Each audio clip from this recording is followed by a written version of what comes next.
This is a show about jewelry, why we wear it, why it matters, how it's made, and what it means. I'm Alex D, and I turn cannabis into gold. I make mind-blowing jewelry in gold, silver, and platinum from cannabis plants here in Canada for stage, screen, for people who want to rock crazy jewelry. I'm the Cannabis Goldsmith.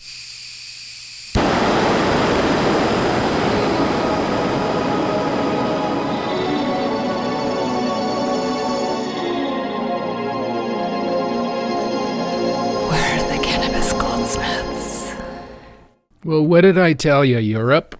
He was coming for you too, wasn't he? Well, we experienced all this insane craziness from the American president. We've experienced it since he got elected, and I've done a couple of podcasts trying to warn you artists in Europe what was coming at you. We were the canary in the coal mine. We're still being coal mined or canaried or whatever by the lunatic south of our border here in Canada. But now it's moved to Europe. So you guys are getting an idea of what we've been through. Now, in the case of Canada, the case of Canada and the case of Europe is quite similar now, because in Canada we have no government. Our Trudeau has resigned, largely because he was absolutely hated in Canada.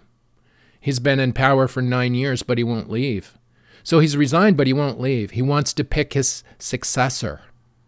And the successor he's picked, this Mark Carney banker person, didn't even live in Canada. They've just brought him in as a kind of as a hand puppet, the next Trudeau. So this guy, they've just parachuted him in, and they're running massive X campaigns and Facebook campaigns to try and shoehorn this guy into power. But at the moment, we don't have a government. The government's been prorogued. We have no government. We have no prime minister.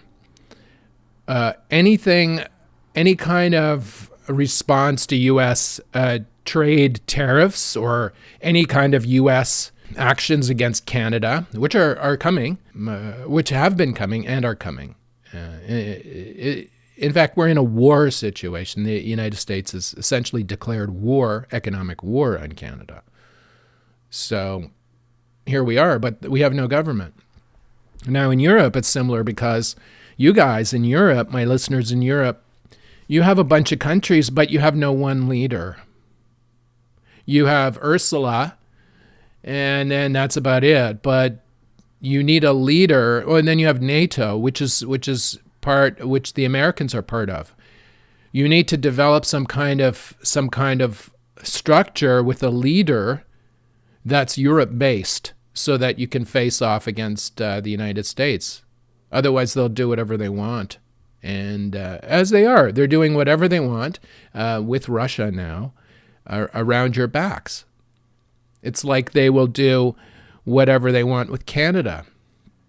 Now all this is unsettling, and it's grief, basically, is I've understood this to be grief. What we've experienced in Canada is grief because we've lost a friend, we've lost our closest trading partner. They're attacking us. You can see it. We're booing the U.S. national anthem at sporting events, and you're going to be doing it in Europe as well. You're going to be booing loudly at the Stars and Stripes because it doesn't stand for anything anymore except disruption and broken contracts and agreements. It stands for nothing. Now, if you hear me saying this, that means I've reached the acceptance stage of grief, which is what you all in Europe must, and in Asia too, must accept that your future is going to be completely different. I think after Vance's speech in Munich, that is the hinge point right there. That's the hinge point. That's the mask came off, and now we have a Russian a Russian-influenced president of the United States, or even maybe a Russian agent, or a puppet of Putin. I mean, we're bored.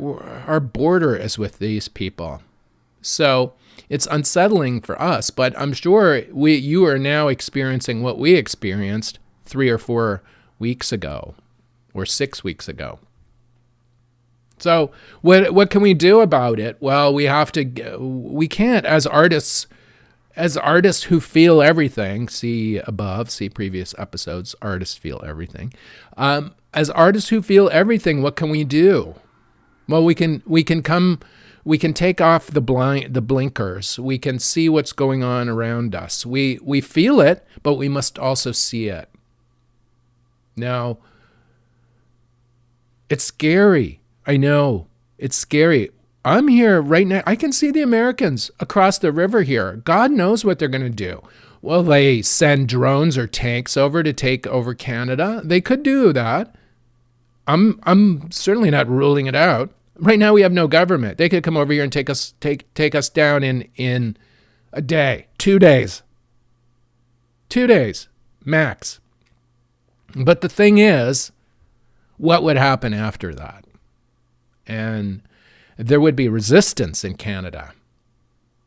I mean, who knows, this Carney person might sign agreements with the United States. He hasn't even been elected to any office in Canada. And he could sign away our resources. He could sign away our everything to the United States once they make him prime minister for a few weeks or however long he's there before an election is called here and he gets thrown out of office. This is the danger we face here in Canada. So all this stuff, it's beyond politics now. It's the world, it's disruption. The world is being disrupted. And us artists who are feeling this disruption coming and who are warning people about it for months, years, here we are, right? So what do? We can hide in the safety of our art, which I'm sure many of us will do, or we can be paralyzed and not be able to make art because of the disruption going on all around us, which to a certain extent is me, because I've had my hands tied, essentially by the turmoil of the world. I haven't been able to focus clearly on producing jewelry pieces that I'm happy with because of this disruption is the word. It's a tech word, disruption. And that's what's going on. The Americans are trying to disrupt the world, and they're smashing it up, and they're going to collect up all the pieces to themselves. This is what's happening. I mean, another way to understand it is alcoholism.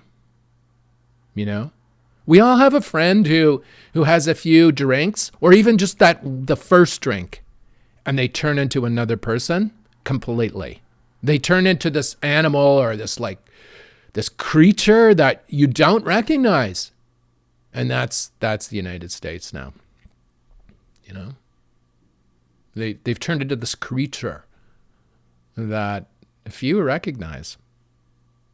And the thing is, the Americans, on the whole, don't see this is happening to them. It's often when you're in an abusive relationship with an alcoholic or with somebody who's abusing you, and which is what's happening. You've heard it all in the news. I'm not going to repeat it. It's basically an internal coup. They're taking over the computer systems. Once they've done that, it's game over, right? It's game over for any kind of governance. Whoever controls the computers controls the government. So the people in the United States don't really understand this yet. They're still, the ones who elected Trump into office are resting on their laurels, and they're saying how great he's doing. Look at all the things he's signing. Look at all the pieces of paper. He drove around the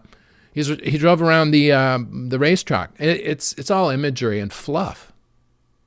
But simultaneously, shit's going on. They're taking apart the United States and reshaping it into something God knows what it's going to become. Either perhaps a civil war when the rest of the Americans wake up and realize what's happening to their country, or not. Maybe there'll be some kind of Hitler-like coup, self-coup, which is what this is also. It's a self-coup, like Hitler. It always comes back to Hitler, doesn't it? But it is a dude who won power legitimately and then killed off everyone else and then took over, and you know what happened, right?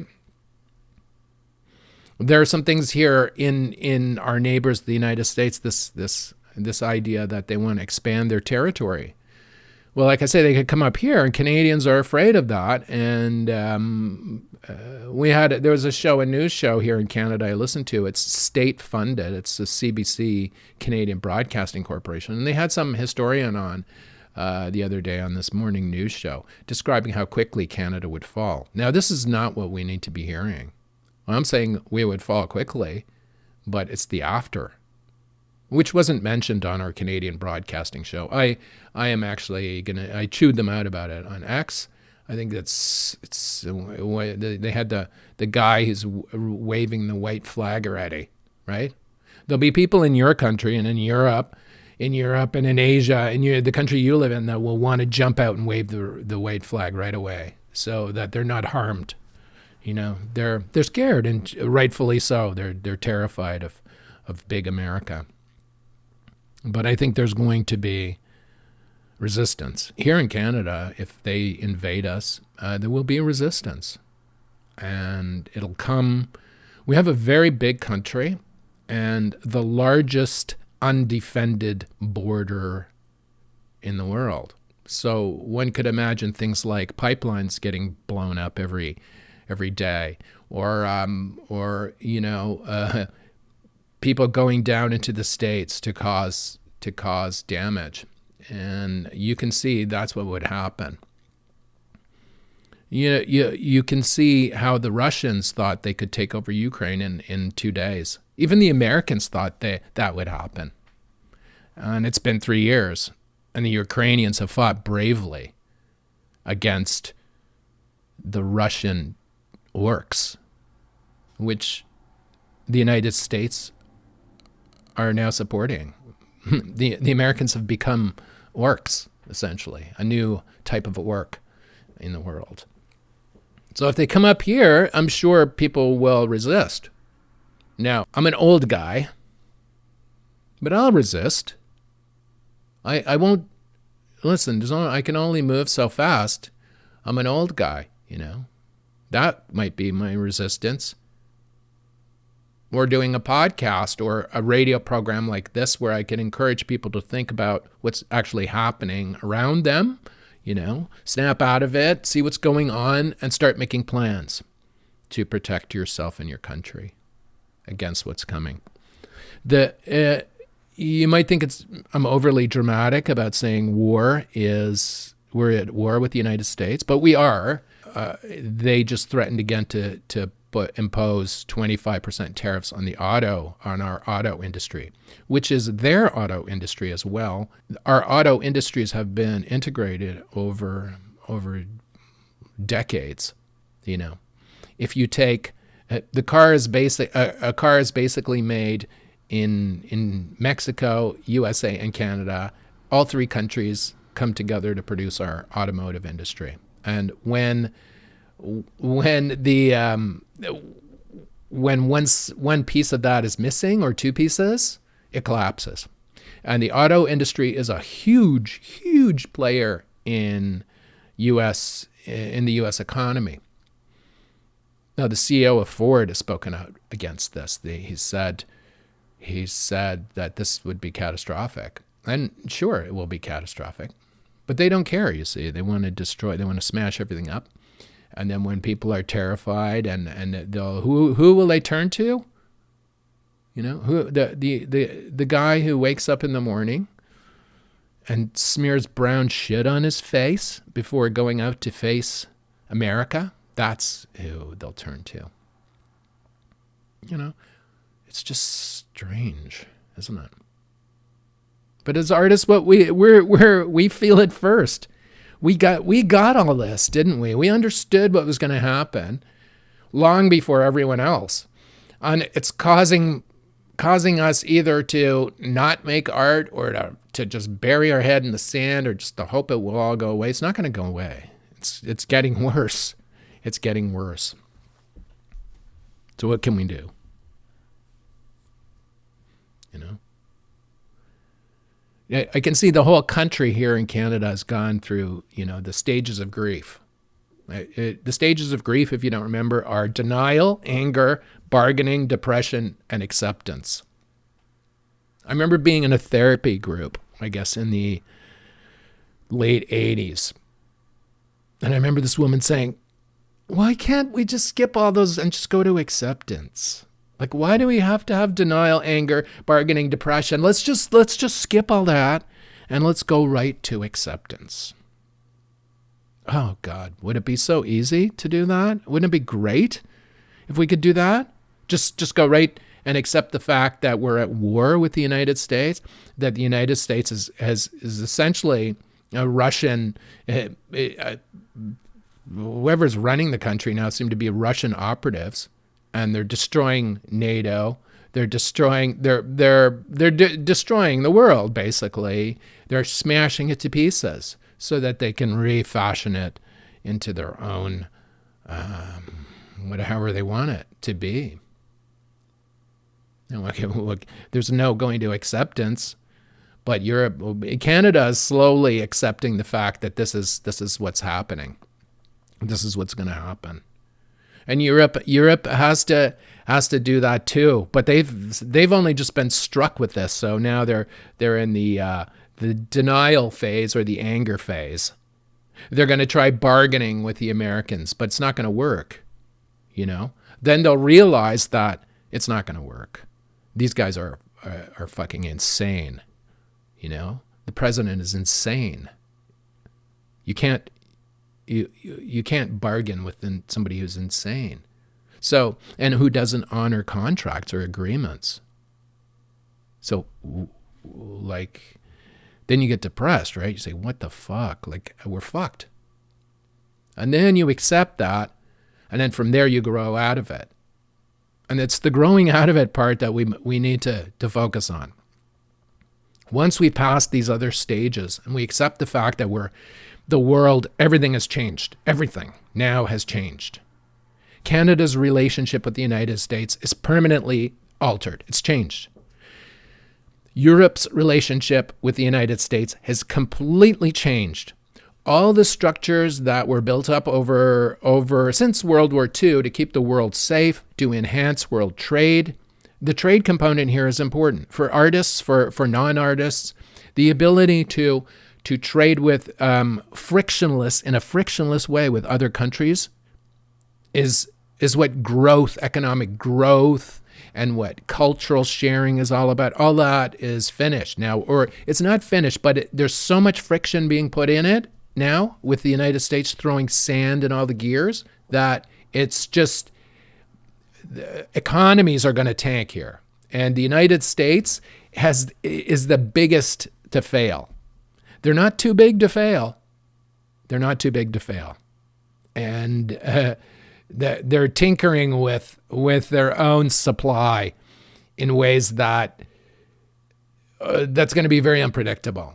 And again, nobody knows what's going to happen here. Not even the smartest people in the world know what's going to happen. It's just that it's going to be disruptive. So, the more friction that's put in between countries, the more difficult it is to trade. So the economy gets its hands tied. All kinds of new agreements have to be negotiated. This takes years. When there's no trust in the partner sitting across from you, because you see, they will tear up the agreement the next day. They will sign an agreement with you only if you give them 50% of your natural resources before they even start talking to you. So why even bother? Really? Why bother? Make them work. Make them work for your resources. Don't sign them away. See, this is the danger I'm worried about in Canada. I'm worried that this prime minister, this Trudeau 2.0, they'll put him in and he'll sign away all our resources in our country to the United States. This is a guy who just moved his own company to New York. He moved out of Canada to New York. This might be what he wants to do with us. He might want to sell us out. We have no idea. We have no idea who this guy is. Nobody's voted for him in Canada. So this is our danger. Now, we need an election now so that we can elect somebody, so that people of Canada can elect somebody to deal with this tragedy coming at us, full bore, full steam.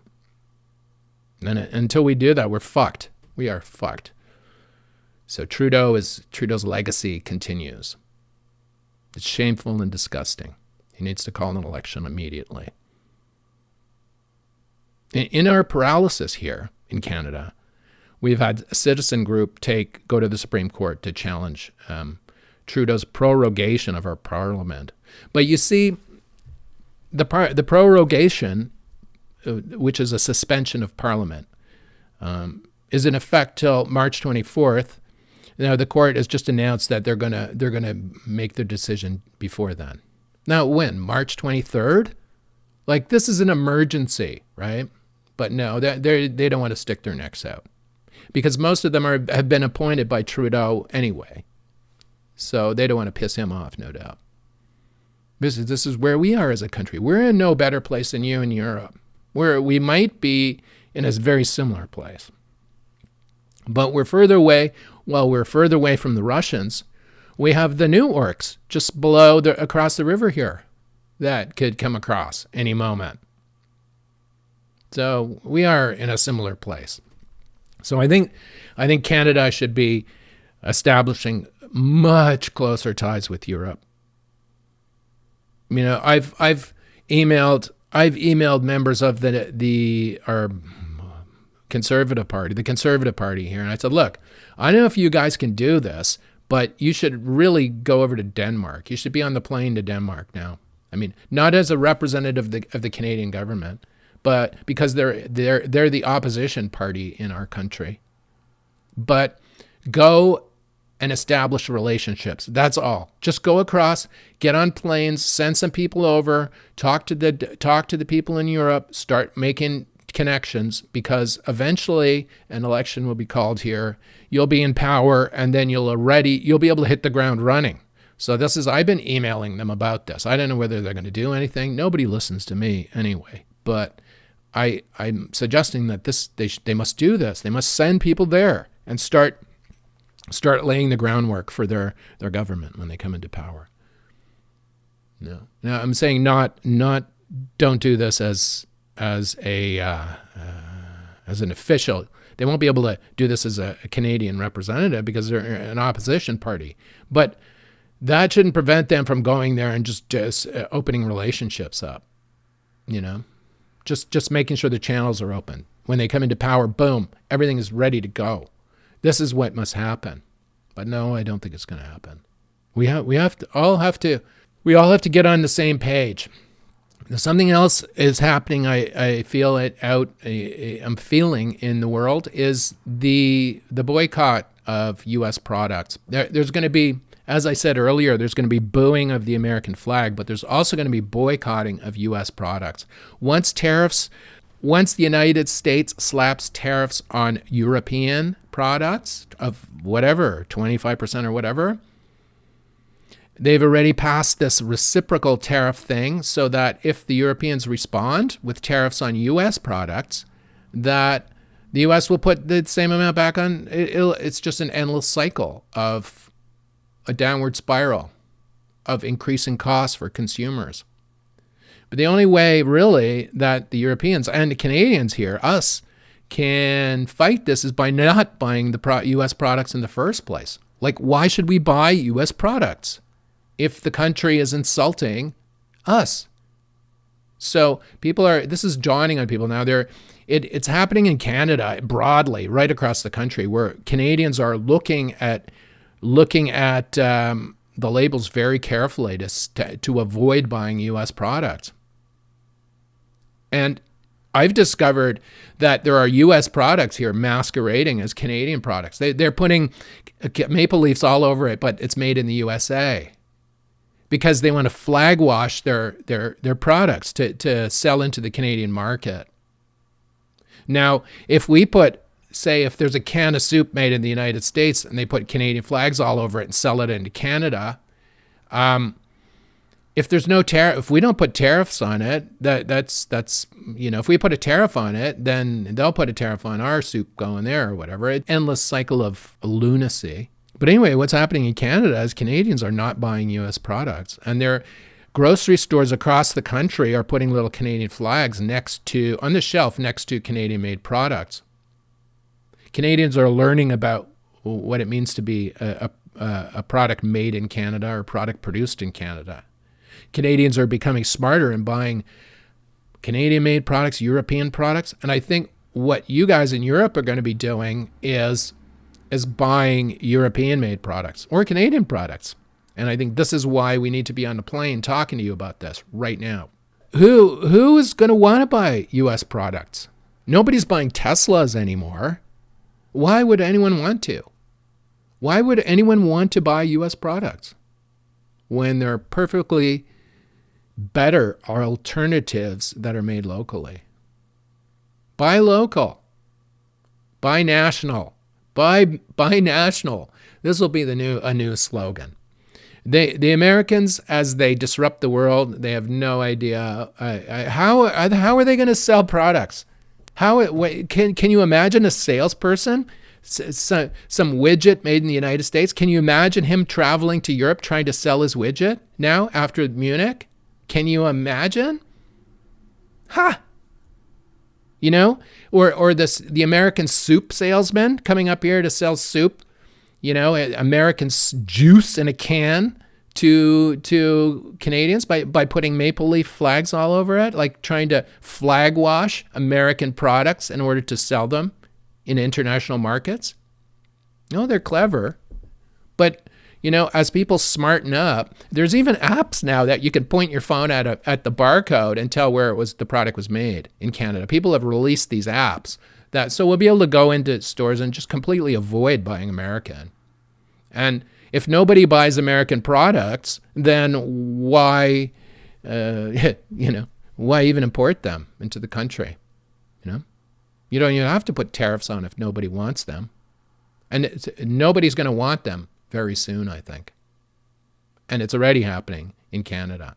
It's going to happen in New Zealand and in Australia, in France. People are going to avoid buying American products. And rightfully so. Because when a country is attacking you, why would you even want to? Now, us artists are more sensitive to this shit, right? Like, I'm worried. And I've already written off our U.S. market. It's gone. I don't care anymore. If they ever buy a product from me again, I'm just so pissed off at them. I'm really upset. Oh, maybe it's the anger phase. No. I've accepted that I'm angry at them. I've accepted that bargaining won't matter. I've accepted that they are lunatics, and I will never sell another product to the United States. And you know what? With that, opens up Europe and Asia to me. So I'm not focused on them anymore. I'll focus on the rest of the world with my art, with my content, and so will you in Europe, in Asia. We'll just work around the United States. We'll boycott their products, U.S.-made products. We'll trade with each other where the friction is lower and where the insults are lower too. Whether it's art products, design products, we'll deal around them. China is going to win huge here. Just saying. China is just laughing, and Russia too, at America. They're just winning. They're winning. They're the ones that are winning here. Anyway, last little final thing, last bit of art, a bit of art to add to the to the show here. I'm thinking more and more about photography as I digitize the Tribe magazine photographic collection. And I was looking around it. I found a documentary called Visual Acoustics from 2008, I believe. Visual Acoustics. It's a documentary about Julius Shulman, who was a photographer in the United States. Watch this documentary. It's interesting. He is the photographer who photographed all those amazing homes in Los Angeles. You know, the Richard Neutra home, the one that is out glass, like a glass box leaning out over Los Angeles, and you can see the lights sparkling in the distance, and you can see the two women sitting in this glass box having a conversation. This photo of the Neutra house in Los Angeles, I don't even know if it's still there after the fires, but anyway,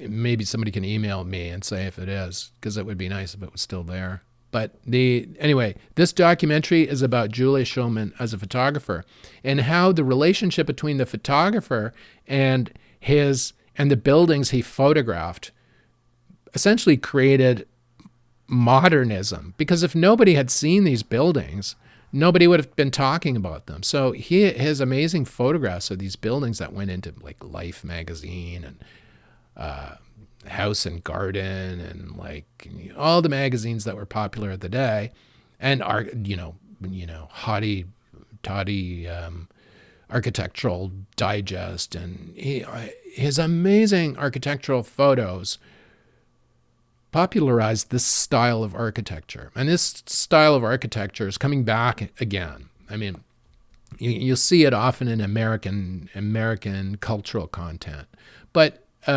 Europeans are using it too. This Julius Shulman guy took some amazing architectural photography in Brazil as well, and that is something to see. So worth checking out if you can find it. The movie is called Visual Acoustics. It's a documentary film about a photographer, but also about American architecture. It's really worth watching. Check it out. That's it for me this week. Remember, we're under attack here in Canada. This war has been declared against us, and it's unsettling, but we have to accept that and now get our shit together and move around and move forward. And Europe, I'm feeling for you.